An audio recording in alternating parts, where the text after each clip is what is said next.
In this video, I will guide you on how to fix Instagram not posting error. The first thing you want to do is check your internet connection.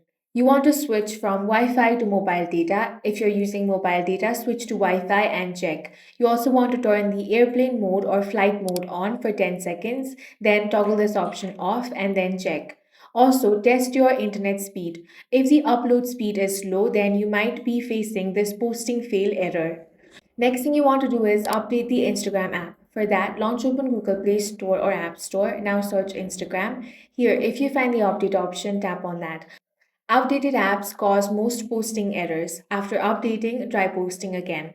Next, you want to clear Instagram cache. For that, tap and hold on the Instagram app icon. Now tap on this app info icon and head over to settings.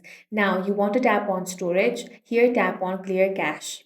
If it's still not working, you can tap on clear data, but this is optional. This fixes 70% of stock on posting issues. Next, you want to reinstall the app. For that, go ahead and uninstall the Instagram app. Then, once it has been uninstalled, reinstall it from Play Store or App Store. If nothing else works, you want to check if Instagram servers are down. Open any web browser and search Instagram server. Now, head over to any website such as Down Detector. Here, if many people are reporting issues right now, it's a server problem. Just wait for 30 minutes to few hours and then try again. That's all for this video. If you found it useful, make sure to hit the like button and subscribe for more videos like this.